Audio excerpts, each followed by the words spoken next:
name is Grace Wanura, and welcome to the channel Horse Pro, where we endeavor to support the budding professional and encourage the expansion of the amateur athlete's mind and skills.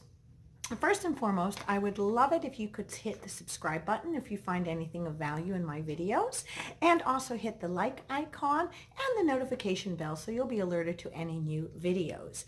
Today we are discussing a flat work exercise, which I am going to show you a video of it being performed, which helps with longitudinal suppleness. So longitudinal suppleness basically is where the sacroiliac joint, the lower back, is opening and closing. So it's flexing as the horse moves forward in a little bit more pronounced trot or canter or walk, and then it is asked to shorten its stride, and so the joint flexes open and then closed again.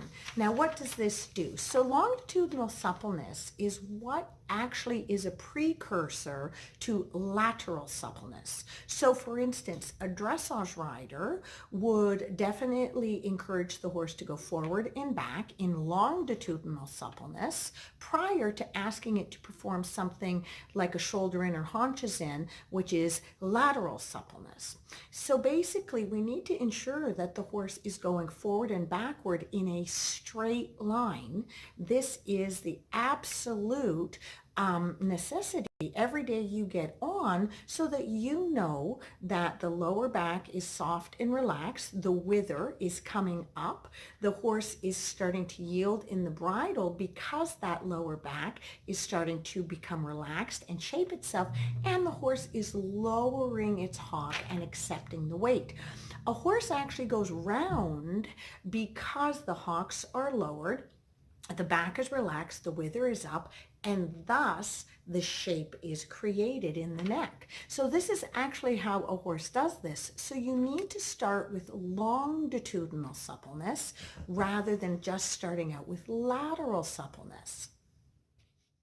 Longitudinal suppleness and lateral suppleness connect, when done properly, the inside hind leg to the outside rein, so that the horse can maintain a contact that supports a round frame.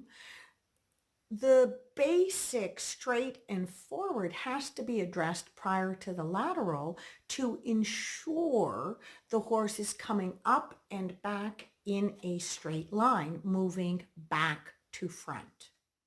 Guys, what we're going to do is we are actually going to cut the arena into 4 quarters using all the rectangular space. Where I have my X's, they denote a change of pace. So what we're going to do is I have used the short bursts of color for trot and the solid line for canter. So basically, it doesn't matter how you start. You're going to have walked and halted and maybe let the horse trot around and see the arena. But at each quarter to do this exercise, for instance, here we would go rising trot, and then at the next quarter, we would immediately ask for the canter, then the rising trot, bringing the horse back fully in a half halt to a trot you like, therefore making that sacroiliac joint bend and those hocks take the weight. Then we're going rising trot, back to the canter, and cantering to the next point. And we repeat this until the horse is really finding it a little easier. And remember, we need to go square in our corners, and what we're looking for is a strike off to canter on a straightaway.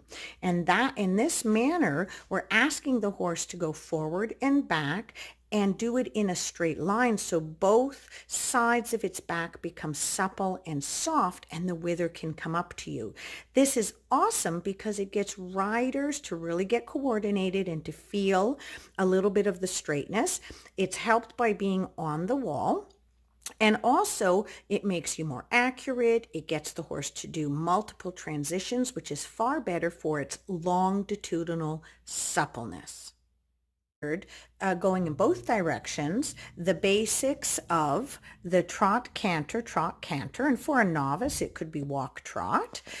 Then we are going to move on and we're going to add in our circles in order to aid in the connection now longitudinally of the inside leg to the outside rein. So basically we are, if we're starting, for instance, here, then we are actually going to, if we strike off and canter here, we're going to canter, go into our corner, but do roughly a 15-meter circle and canter. And then at our next point, at our quarter marker, we're trotting. We're going to rise trot to the next corner where we're now going to sit trot 10 meters. So in trot, it's 10 meters. In canter, it's 15. Into our corner, pick up our canter at our quarter marker and canter the corner, then a 20-meter circle to our next quarter where we go rising trot and then adding our sitting trot in our corner 10 meters and again start striking off in canter. Now, as you can see, this exercise really has quite a few difficulties. We have the circle, so we need to be riding both legs into both reins, and yet our inside leg, which is our impulsion leg, is going to be riding into our outside rein, which is our stability rein. We also need to go into the corners, which is asking the horse to elevate itself, and that's that longitudinal suppleness, to elevate itself straight, lower its hocks, and take the weight on its sacroiliac joint to help keep its back supple. So, and of course, by doing the transitions of canter to trot, we are also practicing our half halts and our downward transitions, which also aids in helping our horses to collect. Now, again, this exercise is excellent for anybody needing to learn connection, for a horse that is needing to learn or begin to learn lateral suppleness. This is a great way to do longitudinal suppleness as a warm-up exercise, and then move into this little bit more difficult exercise for a rider and a horse who are ready, in order to help create a little better shape and to start a little bit laterally because of the circles and moving off the inside leg into the outside rein on those circles.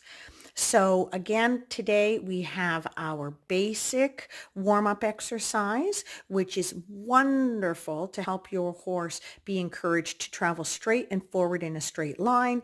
But by doing the downward transitions from canter to trot, we allow ourselves to get the horse to carry itself. And of course, you can do it walk to trot. And then we have the more advanced technique. And you can see that this exercise is a really great way to help strengthen the horse's top line and to encourage greater coordination on the side of a rider. I'm going to now show you a video of Jamie Souccar performing it on her horse Lena, who is coming back to work and just regaining strength after recovering from a colic surgery.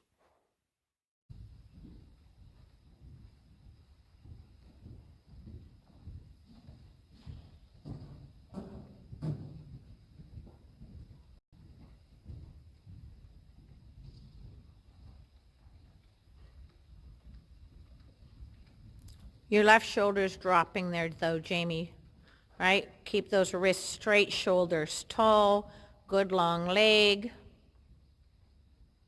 Yeah, it's hard work, right? Now think of your 8 points on your circle.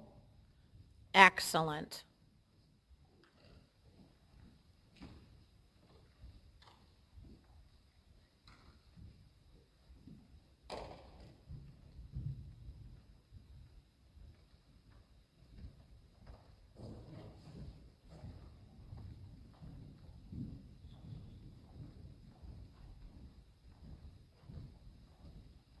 Watch your right wrist, core.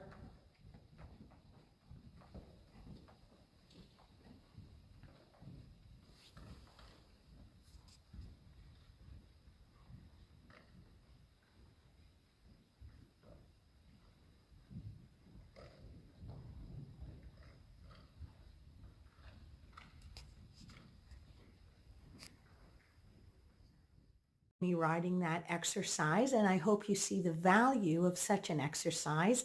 It is really a fun one and one you can change up in so many ways to encourage every rider to try to gain confidence in moving the horse back and forth in longitudinal suppleness.